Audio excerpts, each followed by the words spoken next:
Republic Bangla থেকে অবসর নিলেন।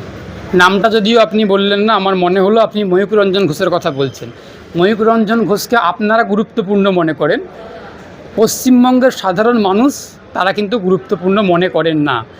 তার কারণ ময়ূখ রঞ্জন ঘোষের যে সাংবাদিকতার যে দক্ষতা, সাংবাদিকতার যে একটা বৈশিষ্ট্য, যে সত্তা, সেই সত্তা উনি অনেক আগেই বিসর্জন দিয়েছেন। সাংবাদিক হতে গেলে যে সাংবাদিকতার সত্তা থাকার প্রয়োজন, আমি আইনজীবী শেখ বাবুলাল, আমার যে আইনজীবী সত্তা থাকার প্রয়োজন, সেই সত্তাকে বিসর্জন দিয়ে কখনো আমরা আমাদের পেশাজীবী হিসাবে পেশাকে টেনে নিয়ে যেতে পারি না, পারবও না। সুতরাং ময়ূখ রঞ্জন ঘোষ একজন সাংবাদিক হিসেবে সাংবাদিক সত্তাকে উনি অনেক আগেই বিসর্জন দিয়েছেন। ওনার যে নিরপেক্ষতা, সাংবাদিক হিসাবে যে নিরপেক্ষতা থাকার কথা, সেই নিরপেক্ষ ভূমিকা উনি পালন করতে পারেননি। উনি শুধুমাত্র নিজেই মুখে দাবি করতেন চোখে চোখ রেখে প্রশ্ন করছি। চোখে চোখ রাখতে গেলে মুখোমুখি হতে হয়। আপনারা কি কোনোদিনও সাংবাদিক আপনার ময়ূখ রঞ্জন ঘোষকে কোনোদিনও ফিল্ডে দেখেছেন? কোনো মিছিল মিটিলের ঘটনাস্থলে দেখেছেন? যেখানে ধর্ষিতা ধর্ষণ হয়েছে সেই ঘটনাস্থলে দেখেছেন? যেখানে মানুষ খুন হয়েছে সেই ঘটনাস্থলে দেখেছেন? সুতরাং চোখে চোখ রাখতে গেলে রাস্তায় আসতে হয়, চোখে চোখ রাখতে গেলে ময়দানে আসতে হয়। ওই চার দেওয়ালের মধ্যে, ঠান্ডা ঘরের মধ্যে, বহুতলের ওপরে দাঁড়িয়ে, স্টুডিওর মধ্যে দাঁড়িয়ে ওখানে চোখে চোখ রাখা যায় না, ওখানে ক্যামেরার মধ্যে চোখ রাখা যায়। একগাদা ক্যামেরা সেট করা আছে, ক্যামেরার দিকে চোখ রেখে সাংবাদিকতা করা যায়। কিন্তু চোখে চোখ রেখে সাংবাদিকতা আপনারা করছেন, যারা আপনারা ফিল্ডে আসছেন, যারা মুখোমুখি গুন্ডাদের, খুনিদের, ধর্ষকদের এবং শাসকের চোখে চোখ রেখে প্রশ্ন করছেন, শাসককে জিজ্ঞাসা করছেন, শাসকের বিরোধিতা করছেন, সেই দৃষ্টিকোণ থেকে সেই রকম ময়ূখ রঞ্জন ঘোষ কিছু করেননি। এবার আসছি ময়ূখ রঞ্জন ঘোষের রিপাবলিক বাংলা ত্যাগ করে তিনি গেছেন। এই ক্ষেত্রে ময়ূখ রঞ্জন ঘোষের পূর্ণ স্বাধীনতা রয়েছে। উনি একজন ব্যক্তি হিসাবে, সাংবাদিক হিসেবে উনি চ্যালেঞ্জ ত্যাগ করতেই পারেন, উনি চ্যালেঞ্জ ত্যাগ করেছেন। কিন্তু এখন বিষয় হচ্ছে ময়ূখ রঞ্জন ঘোষ তার অতীতের যে সমস্ত কর্মকাণ্ডগুলো করেছেন, যে সমস্ত কথাবার্তাগুলো বলেছেন, এ সমস্ত সাম্প্রদায়িক উস্কানিমূলক মন্তব্য রেখেছেন, যার ফলে বাংলার মানুষের আবেগে, বিশ্বাসে, আস্থায় ধাক্কা লেগেছে, বাংলার সাম্প্রদায়িক সম্প্রীতি নষ্ট হয়েছে, এর দায় ময়ূখ রঞ্জন ঘোষকে নিতে হবে। আজকের দিনে দাঁড়িয়ে ঠিক যেমন অতীতের অপরাধের জন্য তৃণমূল কংগ্রেসের নেতামন্ত্রীরা জেল খাটছে, 2021-এর আগের ঘটনা, 2021 সালের ঘটনা, তখন সরকারে ছিল, কোনো রকম পদক্ষেপ কিছু হয়নি। কিন্তু ময়ূখ রঞ্জন ঘোষ যে কর্মকাণ্ডগুলো করেছে, তার ফলে আজকের দিনে ময়ূখ রঞ্জন ঘোষের বন্ধু সরকার, বিজেপি সরকার পশ্চিমবঙ্গে ক্ষমতাতে আছে। সেই জন্য ময়ূখ রঞ্জন ঘোষ ডানা মেনে উড়ে বেড়াতে পারছে, ঘুরে বেড়াতে পারছেন।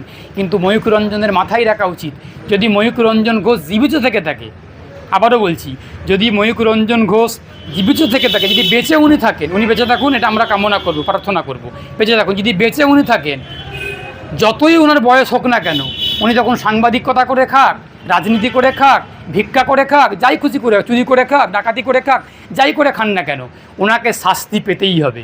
ওনার নাকে দড়ি পরিয়ে আইনিভাবে কোর্ট পর্যন্ত টেনে আনবো, জেলের মধ্যে ঢোকাবো, সেই ক্ষমতা যদি আমরা বেঁচে থাকি, যদি বেঁচে আমরা থাকি, আর যদি ময়ূখ রঞ্জন ঘোষ বেঁচে থাকে, আইনিভাবে কী করে ময়ূখ রঞ্জন ঘোষকে জেলের ভাত খাওয়াতে হয়। আজকে ওনার বন্ধু সরকার, বিজেপি সরকার ক্ষমতাতে আছে, সেই জন্য পুলিশ বিজেপির, প্রশাসন বিজেপির, আইন শৃঙ্খলা বিজেপির হাতে, সেই জন্য উনি বেঁচে যাচ্ছেন আইনিভাবে। কিন্তু উনি পার্মানেন্টলি বাঁচতে পারবেন না আইনের হাত থেকে, ওনাকে জেলের ভাত খেতেই হবে, জেলের ভাত খাব। উনি যে সমস্ত উস্কানিমূলক মন্তব্য করেন, যে সমস্ত সাম্প্রদায়িক মন্তব্য করেন, যেগুলো আমার দেশের আইনকে লঙ্ঘন করে, যেগুলো আমার দেশের সাংবিধানিক রীতিনীতিকে লঙ্ঘন করে, যেগুলো সাংবাদিকতার যে নৈতিকতা, সাংবাদিক হতে গেলে যে নৈতিকতা, যে নীতি, যে আদর্শ থাকার কথা, সেই আদর্শ থেকে অনেক আগেই উনি বিচ্যুত হয়েছেন। উনি বলেছেন যে কিসের কুসুম, কুসুম সম্পর্কে কাজী নজরুল ইসলাম, আমাদের যে বিদ্রোহী কবি, তার কবির যে কবিতা, সেই কবিতার লাইনকে উনি বিকৃত করেছেন। সেই কবিতার লাইনের যে সারমর্ম, যে বিষয়বস্তু, তাকে উনি ব্যঙ্গ করেছেন, অপমান করেছেন, অবমাননা করেছেন। তার ফল ওনাকে ভোগ করতে হবে আইনিভাবে, তার খেসারত ওনাকে দিতেই হবে আইনিভাবে। আবারও বলছি, যদি ময়ূখ রঞ্জন ঘোষ বেঁচে থাকেন, যদি আমরা বেঁচে থাকি, বা আমি ব্যক্তিগতভাবে অ্যাডভোকেট এস কে বাবুলাল বেঁচে থাকি, তাহলে ময়ূখ রঞ্জন ঘোষকে আগামী 10 বছর, 15 বছর, 20 বছর পরে হলেও উনি যেখানেই থাকুন না কেন, ওনাকে সেখান থেকে টেনে এনে জেলের মধ্যে ঢোকাবো, এটা চ্যালেঞ্জ হিসাবে নিচ্ছি। আবারও বলছি, যদি বেঁচে থাকি, যদি ঈশ্বর বাঁচিয়ে রাখে আমাকে এবং ময়ূকরঞ্জন ঘোষকে, আইনিভাবে জেলের ভেতরে ঢোকাবো, এটা শপথ নিলাম। এখন আর চোখগুলো তো চোখ নেই, এখন চোখগুলো সামনে থেকে পেছনে ঘুরে গেছে। আপনারা দেখলে দেখতে পাবেন একাধিক মানুষ, একাধিক মুক্ত মনের আইনজীবী, মুক্ত মনের চিকিৎসক, অধ্যাপক, সাংবাদিক, তারা খুব মুক্ত মনে কথা বলতেন এর আগে। তারা কথা বলতেন, সেই কথা বলতে গিয়ে তৃণমূল কংগ্রেসের বিরোধিতা করতেন। সেই বিরোধিতা করতে গিয়ে অনেকবার, একাধিকবার তৃণমূল কংগ্রেসের রোষানলে পড়েছেন, পুলিশের আক্রমণ হয়েছে, মামলা খেয়েছেন, হামলা হয়েছে, এগুলো সত্য কথা। তারা কথা বলতে, তৃণমূলের বিরুদ্ধে কথা বলতে গিয়ে, তৎকালীন তৃণমূল সরকারের বিরুদ্ধে কথা বলতে গিয়ে, সাংবাদিকতা করতে গিয়ে, ওকালতি করতে গিয়ে একাধিকবার হেনস্থা হয়েছেন, মামলা খেয়েছেন, গালাগালি খেয়েছেন, ভাষাগত আক্রমণ হতে হয়েছে, আক্রান্ত হতে হয়েছেন। কিন্তু আজকের দিনে সেই সাংবাদিকগুলো, সেই আইনজীবীগুলো, সেই চিকিৎসক, সেই অধ্যাপকগুলো যারা স্টুডিওতে বসে বক্তব্য রাখতেন, তাদের চোখগুলো এখন পিছন দিকে ঘুরে গেছেন। তারা তাদের মাথাটাকে বিক্রি করে দিয়েছেন, সিট ড্রাইভারটা একটু ঝুঁকে গেছে, বিকিয়ে গেছে। তারা এখন আর মুক্ত মনে কথা বলতে পারছেন না, বলছেন না। সাংবাদিক মহলে কান পাতলে শোনা যায় যে রিপাবলিক বাংলার জন্য আমরা এ ধরনের আক্রান্ত হচ্ছি, কিন্তু তারাই তো আজকে অবসর নিচ্ছেন। আমি খুব সচেতনভাবে অ্যাডভোকেট এস.কে. বাবুলাল বলছি, ধর্মতলা কলকাতার প্রাণকেন্দ্র, যেখানে সাংবাদিকদেরকে গত কয়েকদিন আগে আক্রান্ত হতে হয়েছে, এই আক্রান্তটা অনভিপ্রেত, অনাকাঙ্ক্ষিত, অপ্রত্যাশিত এবং অভাবনীয়, বেআইনি। এর বিরুদ্ধে নিন্দা করছি, সমালোচনা করছি, বিরোধিতা করছি, ধিক্কার জানাচ্ছি, আগেও জানিয়েছি। কিন্তু এই যে সাংবাদিকদেরকে আক্রান্ত হতে হলো, সাংবাদিকদেরকে হেনস্থা হতে হলো, এর জন্য একমাত্র দায়ী হচ্ছে রিপাবলিক বাংলার সাংবাদিক, যাকে আপনারা বা সাংবাদিক বলেন, আপনাদের সহকর্মী বলেন, কিন্তু পশ্চিমবঙ্গের মানুষ তাকে সাংবাদিক বলে মনে করেন না, তাকে দাঙ্গাকারী হিসাবে মনে করেন, উস্কানিকারী হিসেবে মনে করেন। সেই ময়ূকরঞ্জন ঘোষ আর স্পেসিফিক্যালি রিপাবলিক বাংলা চ্যানেলটা একমাত্র দায়ী।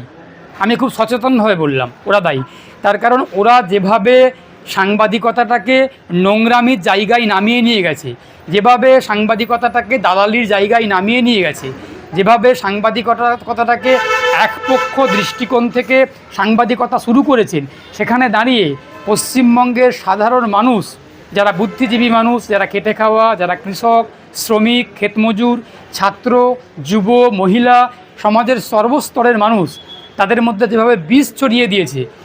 মানুষ তো আর রিপাবলিক বাংলা থেকে মানুষ হননি, মানুষের মধ্যে মনুষ্যত্ব আছে, মানুষের মধ্যে বিবেক আছে, মানুষের মধ্যে চেতনা আছে। সেই চেতনা, সেই বিবেক, সেই বুদ্ধিমত্তা দিয়ে বিচার করেছেন, সেখানে রিপাবলিক বাংলাকে বাংলার মানুষ বর্জন করেছেন। আর রিপাবলিক বাংলার সঙ্গে এক শ্রেণীর সাংবাদিকরা গায়ে গা ভাসাতে চেয়েছিলেন, সেই স্রোতে ভাসতে চেয়েছিলেন।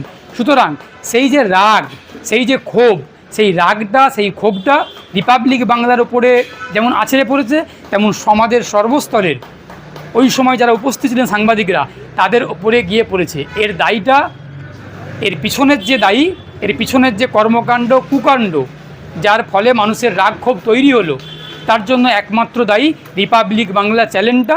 এবং আরও যদি বলতে চান, এই নাম ময়ূকরঞ্জন ঘোষ, সে একমাত্র দায়ী। আমি খুব সচেতনভাবে বললাম, কিন্তু আমি আবারও বলছি, সাংবাদিক হেনস্থা, সাংবাদিক আক্রমণ কখনোই সমর্থনযোগ্য না। বিরোধিতা করছি, সমালোচনা করছি, নিন্দা করছি।